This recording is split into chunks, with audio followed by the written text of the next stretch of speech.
जय हिंद मेरे बंधु, नमस्कार। मैं हूं इनके सिंघानी। आप तो जान ही करते हैं, तो आप सभी को हमारे इस स्पेशल वीडियो में आप सभी को बहुत बहुत स्वागत है। तो मेरे बंधु 1 नवंबर 2020 को जो आर्मी का एग्ज़ाम हुआ है, जिसे आप लोग लिखित परीक्षा या सीई भी उसे कहते हैं, ठीक है। तो दानापुर जोन का जो पेपर हुआ है सोल्जर ट्रेडमैन का, उसका पेपर हमारे पास ओरिजिनल पेपर हमारे पास आ चुका है, जैसा कि आप सभी स्क्रीन पर यहाँ पर देख रहे हैं। इसमें जितना सारा इसमें पार्ट दिया गया है, जीके का, जीएस का, मैथ का, रीजनिंग का, ये सारा सेक्शन का हम सॉल्यूशन करने वाले एकदम पूर्ण, किसी भी क्वेश्चंस को नहीं छोड़ेंगे। एकदम स्टेप बाय स्टेप सारा क्वेश्चंस को हम यहाँ पे आपको हम सॉल्व कराने वाले हैं। तो बस आप सभी एकदम हमारे इस वीडियो को अंतिम तक देखिए, ताकि आपको किसी भी क्वेश्चंस में किसी भी प्रकार का प्रॉब्लम ना हो सके। तो चलिए आज के क्लास को स्टार्ट करते हैं। लेकिन स्टार्ट करने के पहले आप सभी से मैं कहना चाहता हूं कि जो भी हमारे बंधु हमारे इस वीडियो को पहली बार देख रहे हैं, उन सभी से रिक्वेस्ट है कि आप लोग हमारे चैनल को सब्सक्राइब करके आप सभी हमसे जुड़ जाएं, ताकि आपको हमारा हर एक प्रकार का वीडियो का नोटिफिकेशन आप सभी को मिलता रहे। तो चलिए आपको हम सीधे लेके चलते हैं क्वेश्चंस पेपर पर। तो देखो मेरे भाई, यहाँ पर ये है क्वेश्चंस पेपर सोल्जर ट्रेडमैन 8 पास, आरओ हेडक्वार्टर दानापुर का, ठीक है। इसमें ड्यूरेशन आपको दिया गया है 60 मिनट का, जिसमें मैक्सिमम मार्क्स यानी कि 100 है, यानी कि 50 क्वेश्चंस हैं। एक क्वेश्चंस के लिए 2 नंबर यहाँ पर रखा गया है, ये तो आप यहाँ पे जानते हैं पहले से ही। और पास जो यहाँ पर मार्क्स हैं वहाँ पर 32 है, यानी कि 100 में से यदि आप 32 नंबर आप आन देते हैं तो आप रिटन आप पास कर लेंगे, ठीक है। तो चलिए सेक्शन ए में यहाँ पर समान ज्ञान यानी कि जीके के 1 से 15 तक के यहाँ पे प्रश्न दिया गया है। बारी बारी से सारे प्रश्न को सॉल्व करते हैं।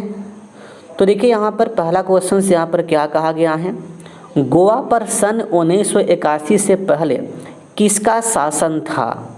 तो इसका उत्तर होगा पुर्तगाल का। पुर्तगाल का गोवा पर 1981 से पहले शासन था, ठीक है। तो देखिए अगला क्वेश्चन नंबर 2 यहाँ पर है, टाइगर वुड्स किस खेल से संबंधित हैं? तो इसका उत्तर होगा गोल्फ। राइट उत्तर इसका क्या होगा? गोल्फ यहाँ पर होगा।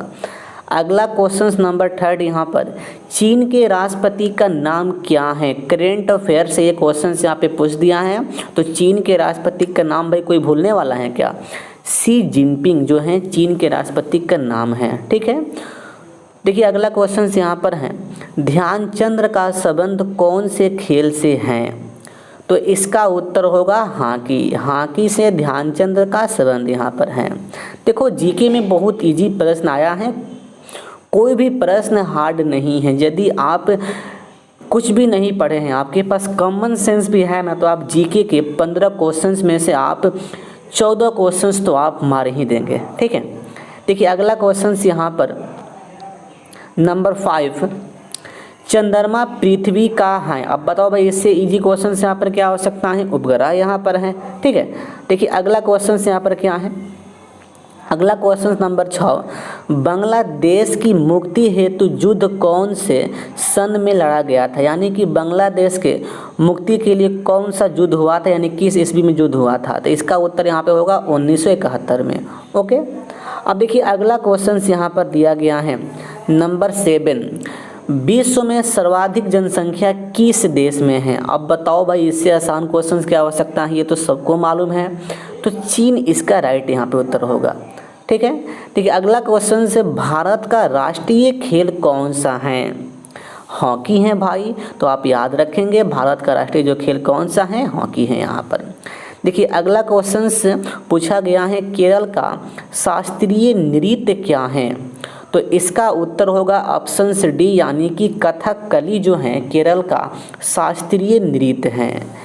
अगला क्वेश्चन नंबर 10, निम्नलिखित में से किसने रामायण लिखी थी? ये तो भाई सबको मालूम है, वाल्मीकि जी ने रामायण को लिखा था। हाँ तो देखिए अगला क्वेश्चन ये है नंबर 11, द्रोणाचार्य पुरस्कार किससे संबंधित हैं? द्रोणाचार्य जो होता है खेल के क्षेत्र में दिया जाता है, यानी कि इसका उत्तर होगा ऑप्शन ए। 12 नंबर देखिए प्रश्न क्या कह रहा है, खजुराहो का मंदिर कहाँ स्थित है? तो इसका उत्तर होगा मध्य प्रदेश में खजुराहो का मंदिर वहाँ पर है। ठीक है, यानी कि ऑप्शन बी इस प्रश्न का राइट उत्तर होगा। अब देखिए अगला प्रश्न नंबर 13 यहाँ पर क्या कह रहा है, भारत का सर्वोच्च न्यायालय है, सुप्रीम कोर्ट को हम सर्वोच्च न्यायालय कहते हैं, यानी कि ऑप्शन बी इसका राइट उत्तर यहाँ पर होगा। अगला क्वेश्चन देखिए यहाँ पर है, किस जानवर को रेगिस्तान का जहाज कहते हैं? ऊंट को भाई, तो इसका उत्तर यहाँ पर बी होगा। आप सभी मिलाइएगा कि आप सभी का जीके में कितना प्रश्न सही हो रहा है। ठीक है, अब देखिए अगला प्रश्न क्या यहाँ पर कह रहा है, भारत का राष्ट्रीय पुष्प यानी कि फूल है, ये तो भाई सबको मालूम है, कलम है। तो आप सभी कमेंट करके बताइएगा कि 15 जीके के क्वेश्चंस में से आपका कितना प्रश्न सही है। देखो भाई, क्योंकि ये जीके का जो क्वेश्चंस हैं बहुत इजी क्वेश्चंस हैं, इससे आसान प्रश्न हो नहीं सकता है। जिसके पास कॉमन सेंस है वो भी बच्चा इस प्रश्न को सॉल्व कर सकता है, कोई दिक्कत नहीं इसमें। ठीक है, तो देखो भाई अब मैं आपको लेकर आ गया हूँ सेक्शन बी पर। अब देखिए सेक्शन बी में यहाँ पर रीजनिंग के 16 से 20 तक यहाँ पर प्रश्न दिया गया है। तो देखिए 16 नंबर प्रश्न यहाँ पर क्या कह रहा है, श्रृंखला को पूरा करें। यहाँ पर ए बी और अगला श्रृंखला यहाँ पर एफ जी लिख रहा है, अगला यहाँ पर के ए लिख रहा है। तो बोल रहा है कि अगला क्या होगा। ठीक है, तो देखिए जब भी ऐसा प्रश्न आता है तो आपको क्या करना होता है, सबसे पहले आप इसका कर लीजिए यहाँ पे नंबरिंग। देखिए ए का स्थान 1 होता है, बी का 2 होता है, एफ का 6 और इसका 7, इसका 11 और इसका 12 होता है। आप यहाँ पर ध्यान देंगे, देखिए यहाँ पर एक का 6 लिखा है, यानी कि देखिए एफ ए को एफ लिख रहा है, यानी कि 1 को 6 यानी कि 5 यहाँ पर जोड़ रहा है। अब 2 को 7 यानी कि 5 जोड़ रहा है। देखिए 6 को 11 यानी कि 5 कर रहा है, 7 को 12 यानी कि 5 कर रहा है, यानी कि देखो दोनों अक्षर में 5 5 जोड़कर यहाँ पर बढ़ा रहा है। तो देखिए उसी प्रकार से हम यहाँ पर क्या करेंगे, 11 में 5 जब यहाँ पर ऐड करेंगे तो ये होगा 11 5 16, और जब 12 में जब यहाँ पे हम 5 ऐड करेंगे तो ये होगा 12 5 17, यानी कि 16 पर होता है P और 17 पर होता है Q। तो इसका उत्तर यहाँ पे होगा ऑप्शन बी, यानी कि PQ। तो इस प्रकार से ऐसा प्रश्न सॉल्व होता है। अब देखिए अगला प्रश्न यहाँ पर क्या कह रहा है, यदि 87 654 को लिखा जाता है GREAT, ठीक है, तो हमसे पूछ रहा है कि 7 5 4 को क्या लिखा जाएगा। देखिए जब भी ऐसा प्रश्न हो तो जिस अंक का जो अक्षर हो उसी को वहाँ पर लिख दो। अब देखिए यहाँ पर 8 को G लिख रहा है, 7 को R लिख रहा है, 6 को E लिख रहा है, 5 को A लिख रहा है, 4 को T लिख रहा है। ठीक है, तो देखिए मेरे भाई उसी प्रकार से हम यहाँ पर क्या करेंगे, 7 को यहाँ पर हम लिख लेंगे यहाँ पर R, और 5 को हम यहाँ पर लिख लेंगे A, और 4 को हम यहाँ पर लिख लेंगे T, यानी कि इसका उत्तर यहाँ पे होगा RAT, यानी कि राइट। तो देखिए राइट आपका ऑप्शन यहाँ पर बी में है, यानी कि इसका उत्तर यहाँ पे होगा बी। ठीक है, अब देखिए अगला प्रश्न यहाँ पर क्या कह रहा है, 18 नंबर, अगर कुत्ता भौंकने से संबंधित हैं तो शेर किससे संबंधित हैं? तो ये तो भाई सबसे आसान क्वेश्चन है, जो शेर होते हैं वह दहाड़ता है। तो इसका ऑप्शन यहाँ पे होगा ऑप्शन सी, यानी कि दहाड़ता यहाँ पर। ठीक है, देखिए अगला क्वेश्चन 19 नंबर यहाँ पर क्या बोल रहा है, निम्नलिखित विकल्पों में से विषम संख्या को ज्ञात करें, यानी कि इनमें से कौन विषम है। आप यहाँ पर ध्यान देंगे, देखिए जो 2 यहाँ पर हैं, दो यहाँ पर ये तो सम संख्या है, उसी प्रकार से 8 भी सम संख्या है, उसी प्रकार से 64 भी सम संख्या है, लेकिन जो 65 जो यहाँ पर हैं यह सम संख्या नहीं है, इसलिए इसका उत्तर होगा 65, यानी कि ऑप्शन बी मेरे भाई। ठीक है, अब देखिए अगला क्वेश्चन यहाँ पर क्या कह रहा है, आप यहाँ पर ध्यान देंगे, देखिए अगला क्वेश्चन 20 नंबर, चिकित्सक परिचारिका से संबंधित हैं तो अनुयायी किससे संबंधित हैं? तो आप यहाँ पर ध्यान देंगे, जो अनुयायी जो होता है वह नियुक्ता से संबंधित होता है। तो इस प्रश्न का राइट उत्तर यहाँ पे होगा ऑप्शन बी। ठीक है, तो आपसे बताइएगा कि रीजनिंग के ये 4 क्वेश्चंस में से आपसे भी कितना क्वेश्चंस का अटेम्प्ट कर पा रहे हैं, तो आपसे आपका कितना प्रश्न सही भी आपका है, तो आप सभी कमेंट करके हमको बताइएगा आप सभी। तो अब मेरे बंधु अब हम लोग आ गए हैं सेक्शन सी पर। अब देखिए सेक्शन सी में यहाँ पर समान विज्ञान का प्रश्न दिया गया है। 21 नंबर से 35 नंबर तक समान विज्ञान के यहाँ पे प्रश्न यहाँ पर दिया गया है। तो चलिए बारी बारी से प्रश्न को हम लोग यहाँ पर डिस्कस कर लेते हैं। तो देखिए 21 नंबर प्रश्न यहाँ पर क्या कह रहा है, हेपेटाइटिस बी में शरीर का कौन सा भाग इफेक्ट होता है, यानी कि इफेक्टेड होता है, प्रभावित होता है? तो इसका राइट यहाँ पे उत्तर होगा ऑप्शन बी यानी कि लीवर। अब देखिए अगला क्वेश्चन यहाँ पर क्या कह रहा है, देखिए अगला क्वेश्चन ये है 22 नंबर, सूर्य को रोशनी से शरीर को कौन सा विटामिन प्राप्त होता है? इससे आसान क्वेश्चन तो मेरे भाई हो ही नहीं सकता है। तो इस प्रश्न का इजे यहाँ पे जो उत्तर होगा ऑप्शन डी यानी कि डी विटामिन प्राप्त होता है सन से। अब देखिए अगला क्वेश्चन यहाँ पर है, GSLV का क्या मतलब है? देखिए ये प्रश्न कुछ अच्छा प्रश्न है, यानी कि यहाँ पर हमसे GSLV का फुल फॉर्म यहाँ से पूछ लिया है। तो मेरे भाई देखो यहाँ पे इसका जो उत्तर यहाँ पे होगा ऑप्शन ए। देखो G का मतलब होता है ग्लोबल, और S का मतलब होता है सेटेलाइट, और L का मतलब होता है लॉन्च, और V का मतलब होता है वेसल। इसको हिंदी में कहते हैं ग्लोबल सैटेलाइट लॉन्च व्हीकल। ठीक है, तो इस प्रकार से इसका फुल फॉर्म यहाँ पे होगा। तो इसका उत्तर यहाँ पे होगा ऑप्शन ए यहाँ पर। अब देखिए अगला प्रश्न 24 नंबर, कौन सा रक्त समूह को सार्वभौमिक दाता कहते हैं? यानी कि इसका राइट उत्तर होगा ऑप्शन ए यानी कि ओ जो है ओ रक्त समूह को सर्वदाता समूह कहते हैं, क्योंकि यह समूह जिस व्यक्ति में होता है वह किसी का भी खून ले सकता है और वह किसी को भी अपना खून दे सकता है। अब देखिए अगला क्वेश्चन यहाँ पर है 25 नंबर, निम्न में से किस उत्प्रेरक की उपस्थिति में प्रकाश संश्लेषण होता है? तो इसका राइट यहाँ पे उत्तर होगा ऑप्शन बी यानी कि लाइट ऑफ सन, सूर्य से प्रकाश ऊर्जा। अगला प्रश्न है 26 नंबर, देखिएगा यहाँ पर, पौधे कार्बन डाइऑक्साइड अंदर लेता है और बाहर क्या निकालता है? ये तो सबको मालूम है। तो इस प्रश्न का उत्तर होगा ऑक्सीजन। ठीक है, अगला प्रश्न आता हूँ। अगला प्रश्न ये है, मिट्टी में पड़े मृतक और सड़े जीव बन जाते हैं। मतलब मिट्टी में जो मृतक जो होते हैं और सड़े जीव जो होते हैं वह बन जाते हैं।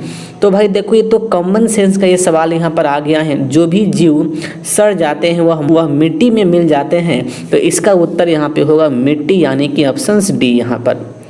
अब देखिए अगला प्रश्न यहाँ पर क्या है, अगला प्रश्न यहाँ पर 28 नंबर, इतने दिनों में पृथ्वी सूर्य की परिक्रमा पूरी करती है? तो 365 दिन में, यानी कि ऑप्शन ए इसका राइट उत्तर होगा। अगला प्रश्न 29 नंबर, मानव शरीर में हड्डियों की संख्या कितनी होती है? तो ऑप्शन बी होगा 206 मानव शरीर में हड्डियों का संख्या होता है। अगला क्वेश्चन 30 नंबर, मानव शरीर में सबसे बड़ी ग्रंथि कौन सी है? तो इसका उत्तर होगा लीवर, यानी कि जिगर जो है, जिसे आप जिगर भी कह सकते हो, लीवर भी कह सकते हो, वह मानव शरीर का सबसे बड़ी ग्रंथि है। अब देखिए अगला प्रश्न 31 नंबर, CNG का पूरा नाम क्या है? यानी कि CNG का हमसे फुल फॉर्म पूछ रहा है। तो देखो भाई इसका उत्तर यहाँ पे होगा ऑप्शन ए संपीड़ित प्राकृतिक गैस। याद रखेंगे यहाँ पे C का मतलब होता है कंप्रेस्ड और N का मतलब होता है नेचुरल और G का मतलब होता है गैस। तो इसका फुल फॉर्म होगा कंप्रेस्ड नेचुरल गैस, हिंदी में संपीड़न प्राकृतिक गैस। तो आप इसको याद रखेंगे यहाँ पर, ठीक है। देखिए अगला क्वेश्चन ये है 32 नंबर, कंपास की सुई हमेशा किस दिशा की ओर इशारा करती हैं। ये फिजिक्स का क्वेश्चन यहाँ पे है। तो कंपास की जो सुई होती है वह हमेशा नॉर्थ यानी कि उत्तर दिशा की ओर वह इशारा करती हैं। इस पॉइंट को आप एकदम ध्यान रखेंगे इस क्वेश्चंस को, ठीक है। अब देखिए अगला क्वेश्चन यहाँ पर 33 नंबर, हेक्टोमीटर किसकी शुद्धता मापता है। हेक्टोमीटर जो है किसकी शुद्धता मापता है, तो इसका उत्तर होगा मिल्क यानी कि दूध का जो शुद्धता मापा जाता है हेक्टोमीटर से। अगला प्रश्न 34 नंबर, पानी की उबलने का तापमान डैश डिग्री सेल्सियस होता है, मतलब कितना डिग्री सेल्सियस होता है। ये तो सबको मालूम है, 100 डिग्री सेंटीग्रेड पर पानी उबलता है। अब देखिए अगला प्रश्न यहाँ पर 35 नंबर प्रश्न, रक्त के सामान्य जमावट के लिए इनमें से कौन सा विटामिन जरूरी है, यानी कि रक्त जो जमता है किस विटामिन के कारण। तो ये क्वेश्चंस तो भाई सबको याद रहता है। तो इस प्रश्न का उत्तर होगा विटामिन के कारण जो रक्त होता है थक्का बनता है और जमता है। तो मेरे बंधु आप सभी हमें बताएं कि आप समान विज्ञान के आप सभी 15 क्वेश्चंस में से कितना क्वेश्चंस आप सभी सही किए हैं। आप सभी कमेंट करके बताएं हमें, क्योंकि ये सारा समान विज्ञान का क्वेश्चंस बहुत ही इजी प्रश्न है, इससे आसान तो कुछ हो ही नहीं सकता है। तो मेरे बंधु अब हम लोग आ गए हैं सेक्शन डी पर। अब देखिए सेक्शन डी में यहाँ पर 36 से 50 तक यहाँ पर मैथ का प्रश्न यहाँ पर दिया गया है, यानी कि टोटल 15 क्वेश्चंस मैथ का यहाँ पर दिया गया है। तो चलिए बारी बारी से सारे मैथ के क्वेश्चंस को सॉल्व करते हैं। देखिएगा पहला क्वेश्चंस यहाँ पर है 36 नंबर, बोला है ए डॉट बी और ये छोटे कोष्ठ के बाहर यहाँ पे डॉट सी है, क्या कहलाता है। एक बात मैं स्पष्ट कर दूं मेरे बंधु, देखो जब भी ऐसा प्रश्न आता है ना, देखो भाई इसको हल करने के लिए एक अलग कंसेप्ट होता है, उसका एक स्पेशल क्लास में आपको मैं दूंगा, जिस क्लास से ऐसे प्रश्न यहाँ पे सॉल्व हो जाएंगे, ठीक है। उसमें फैक्टर का वहाँ पे प्रकार पढ़ना होता है और फैक्टर के प्रकार से आप ऐसा क्वेश्चंस का चुटकी में आप यहाँ पे उत्तर दे देंगे यहाँ पर। तो इस प्रकार से देखिए इस प्रश्न का यहाँ पे उत्तर होगा गुणन की लघुधरीय गुण सौभाग्य, ठीक है।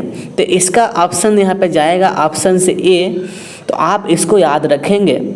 अब देखिए अगला प्रश्न यहाँ पर है 37 नंबर प्रश्न। देखिए 37 नंबर प्रश्न में कुछ नहीं है, प्रश्न का बस अंतर निकालना है। अब देखो इस प्रश्न में ये अक्षर और ये अक्षर मेरे भाई यहाँ पे स्पष्ट दिख नहीं पा रहा है, जिससे इस प्रश्न का मैं उत्तर स्पष्ट में नहीं बता सकता हूँ, लेकिन इतना मैं कह सकता हूँ कि इस प्रश्न का अंतर निकालना है। जैसे दो संख्या यहाँ पर दिया गया था और उसका यहाँ पे अंतर निकालना है, तो आप ऐसे प्रश्न को हवा में आप उड़ा देंगे। बच्चा वाला प्रश्न ये है।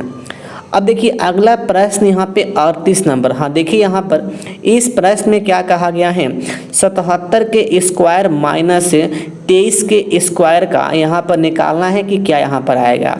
तो कुछ नहीं करना है, देखिए 77 का जब आप वर्ग निकालेंगे तो इसका वर्ग होता है 5, 2, 2, 9, यानी कि 5929 होता है। और जब आप 23 का वर्ग यहाँ पे निकालेंगे तो इसका वर्ग होता है 529 होता है। इससे आप घटा देंगे, बच्चा वाला प्रश्न यहाँ पर हो गया। तो 0045 यानी कि इसका उत्तर यहाँ पे हो जाएगा 5400। तो आपके ऑप्शन बी यहाँ पर है, तो इस प्रश्न का राइट यहाँ पर उत्तर होगा ऑप्शन बी यानी कि 5400। अब देखिए, अब मैं आता हूँ अगला प्रश्न पर। अगला प्रश्न है 39 नंबर। अब देखिए ये प्रश्न क्या कह रहा है कि यदि 6 व्यक्ति 4 माह में 2400 रुपया खर्च करते हैं तो 4 व्यक्ति कितने माह में 1800 रुपया खर्च करेंगे। देखो भाई, ये जो प्रश्न है ये प्रश्न टाइम एंड वर्क का है। अब देखो, टाइम एंड वर्क में ऐसे प्रश्न को सॉल्व करने के लिए एक कंसेप्ट होता है, जिस कंसेप्ट का नाम है MDH बटा में यहाँ पर वर्क होता है, आप लोग पढ़े भी होंगे। ऐसे यहाँ पर होता है M1 D1 H1 बटा में W1 और यहाँ पे M2 D2 H2 बटा में W2 यहाँ पर होता है। तो बस इसी फार्मूला पर आपको इसको बैठाना है यहाँ पर। तो देखिए ना, यहाँ पर मैन कितना यहाँ पर दिया है, 6 मैन है, 4 माह काम कर रहा है, 2400 रुपया खर्च करता है, यानी कि वह 2400 रुपया खर्च करना एक प्रकार के यहाँ पे काम हो गया, तो इसलिए 2400 हमारा नीचे यहाँ पर आएगा। अब देखिए अगला पार्ट में बोला है कि 4 आदमी कितना माह, यानी कि D2 हमें निकालना है, और भाई कितना खर्च कर रहा है, 1800 रुपये यहाँ पे कर रहा है। तो कुछ नहीं करना, इसे यहाँ पर काट दीजिए, डबल शून्य यहाँ पे कट गया। अब देखिए 6 से कटाइए 4 बार में, 6 से कटाइए 3 बार में, ठीक है। अब देखिए 4 से 4 यहाँ पे हो गया कैंसिल। अब देखिए मेरे भाई यहाँ पर ये आगे यहाँ पर क्या होगा, D2 बराबर हम यहाँ पे लिख सकते हैं 6 18, 6 में 3 से गुना होगा, ये 18 होगा, और ये बट्टा में 4 जाएगा, यानी कि ये हो जाएगा मेरे भाई, ये यहाँ पर हो जाएगा 4.5। जब आप यहाँ पे भाग देंगे 18 में 4 से, तो इसका उत्तर आएगा 4.5, यानी कि इसका राइट यहाँ पे जो उत्तर होगा ऑप्शन डी, यानी कि 4.4 महीना में 1800 रुपया 4 आदमी खर्च कर देगा, ठीक है। अब देखिए अगले प्रश्न पर आते हैं। अगला प्रश्न 40 यहाँ पर है, बोल रहा है त्रिकोण के 3 कोणों का योग क्या होता है। ये तो इजी प्रश्न है, ये तो बच्चा वाला प्रश्न है, तो इसका उत्तर यहाँ पे होगा 180 डिग्री होता है। अब देखिए अगला प्रश्न यहाँ पर है 41 नंबर। देखिए 41 नंबर प्रश्न यहाँ पे बोला है कि 252 में 18 से भाग देने पर क्या आएगा। ये तो आपका एकदम बेसिक कैलकुलेशन का ये प्रश्न है, तो इसका उत्तर यहाँ पे होगा 14। तो इस प्रश्न का ऑप्शन ए यहाँ पे मार देंगे। देखिए अगला प्रश्न, देखिए अगला प्रश्न, हाँ देखिए अगला प्रश्न अच्छा प्रश्न है 42, आप ध्यान देंगे। देखिए यहाँ पर क्या बोला गया है, यहाँ पर x + 1 into x² minus x + 1, और बोला गया है कि इसका मान क्या होगा, इसका मान क्या होगा। आप ध्यान देंगे यहाँ पर। देखिए एक फार्मूला हम लोग बचपन में पढ़े थे अलजबरा का, कि AQ बराबर AQ प्लस BQ बराबर क्या होता है, तो A प्लस B होता है, और A² minus AB plus B² होता है।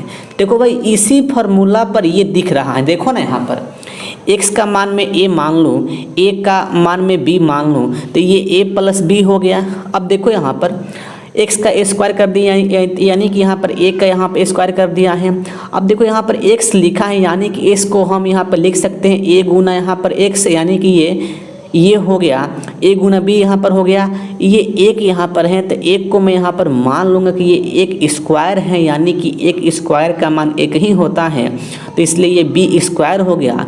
तो इसलिए हम यहाँ पे कह सकता हूँ कि a + b into A² minus AB + B² का ये फार्मूला यहाँ पर हो गया, यानी कि इसको मैं यहाँ पे लिख सकता हूँ कि AQ + 1 के Q, यानी कि ये AQ + 1 के Q का ये फार्मूला हो गया, यानी कि इसे मैं यहाँ पे लिख सकता हूँ अंतिम पार्ट में XQ + 1, यानी कि इसका जो यहाँ पे उत्तर जाएगा मेरे भाई, यहाँ पर उत्तर जो यहाँ पर जाएगा XQ + 1, इसका यहाँ पे उत्तर जाएगा, यानी कि राइट B जो ऑप्शन है इसका राइट यहाँ पर होगा। तो इस प्रकार से ये फार्मूला बेस यहाँ पर है। अब देखिए अगले प्रश्न पर आते हैं। देखिए अगला प्रश्न यहाँ पर ये है 43 नंबर प्रश्न।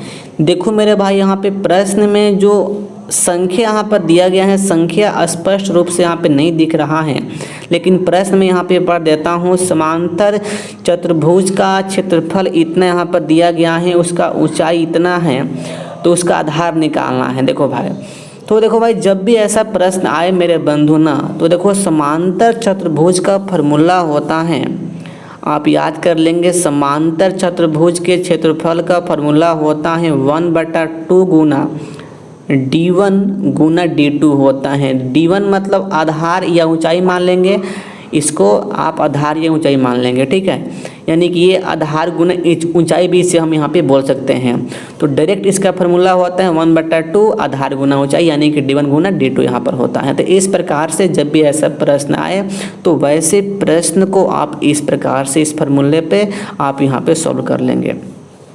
अब देखिए अगला प्रश्न यहाँ पर क्या बोला है, बोला है 18 के फैक्टर निकालना है, यानी कि गुणनखंड निकालना है। इजी है। 18 किन किन संख्याओं से कट सकता है। 18 1 से कटेगा, 2 से कटेगा, 3 से कटेगा, 5 से नहीं कटेगा, 4 से नहीं कटेगा, यानी कि सीधे यह 6 से कटेगा। तो इसका राइट यहाँ पे जो आंसर यहाँ पे होगा ऑप्शन बी, यानी कि 1 2 3 6, ठीक है। अब देखिए अगला प्रश्न यहाँ पर बोल रहा है 45 नंबर। देखो भाई ये भी प्रश्न स्पष्ट रूप से यहाँ पे नहीं दिख पा रहा है इसका संख्या, तो इसलिए ऐसे प्रश्न जब भी आए तो आपको क्या करना है, ये देखिए यहाँ पे प्रश्न में यहाँ पर क्या बोला है, ये जो संख्या यहाँ पर कोई दिया है सबसे छोटा पद में लिखो। तो ऐसे प्रश्न को जब भी यहाँ पर आए तो उसके सबसे छोटा पद यानी कि सबसे छोटी संख्या वह किससे कट रही है उसको यहाँ पर लिखना होता है यहाँ पर ऐसे प्रश्न में, ठीक है। अब देखिए अगला प्रश्न यहाँ पर क्या बोल रहा है 46 नंबर। देखिए बोला है 3:7 बराबर 39:1 से x का मान निकालना है। तो कुछ नहीं करना है, यहाँ पर 3 का संबंध x से है, 7 का संबंध 39 से है। अब जब आप यहाँ पे गुणा करेंगे तो ये मेरे भाई यहाँ पर होगा 39 गुना 7 बराबर 3 गुना x। अब देखो 3 से यहाँ पे काट दो तो ये होगा यहाँ पर 13 से, तो x का मान यहाँ पर आ जाएगा 9391। तो इसका उत्तर यहाँ पे होगा मेरे भाई ऑप्शन बी, यानी कि 91। अब देखिए अगला प्रश्न 47 नंबर। देखिए यहाँ पर क्या कह रहा है, राम एक टेलीविज़न 3000 रुपये में बेचने पर 25% लाभ पाता है, तो उसका क्रय मूल्य क्या होगा। देखिए हवा प्रश्न है, कुछ प्रश्न यहाँ पे जान नहीं है, बहुत इजी प्रश्न यहाँ पर है। अब देखो भाई यहाँ पर 25% लाभ पर बेचता है। मैं मान लिया कि जो सीपी हमारा है 100 रुपया है, यानी कि 100% है। अब मान लो कि 100% हमारा सीपी है, 100% पर 25% का लाभ कमा रहा है, यानी कि हम उसको बेचेंगे भाई कितना में, तो 125% पर। लेकिन ये बंदा कितना बेच रहा है यहाँ पर, ये बंदा मेरे भाई कितना में बेच रहा है यहाँ पर, तो भाई ये बेच रहा है यहाँ पर 3000 में, यानी कि 125% बराबर यहाँ पे होगा 3000। अब हमें यहाँ पे 100% का मान निकालना है, तो डायरेक्टली यहाँ पे हम 100% का मान निकाल सकते हैं। 3000 बटा में 125, जब यहाँ पर 100 तो इस पार्ट में भी हमें यहाँ पे 100 करना पड़ेगा, ठीक है। अब देखिए इसे यहाँ पे काट लीजिए, तो 25 से ये जाएगा आपका 5 बार में, 25 से ये जाएगा आपका 4 बार में। अब देखिए 5 से ये गया यहाँ पर 6000 बार में, सॉरी 600 बार में यहाँ पर, ठीक है। तो ये 6 में 4 से गुना है, यानी कि ये यहाँ पर हो जाएगा मेरे भाई यहाँ पर 2400। तो इसका जो यहाँ पर उत्तर जाएगा ऑप्शन ए, यानी कि 2400 यहाँ पर, ठीक है। अब देखिए अगला प्रश्न यहाँ पर है 48 नंबर। 1 केजी का कितना प्रतिशत 10 ग्राम है। देखो भाई जब भी ऐसा प्रश्न आता है, ऐसा प्रश्न हम परसेंटेज के चैप्टर में हम पढ़ा दिए हैं और बहुत अच्छा प्रकार से हम बताए हैं ऐसे प्रश्न को सॉल्व करने के लिए।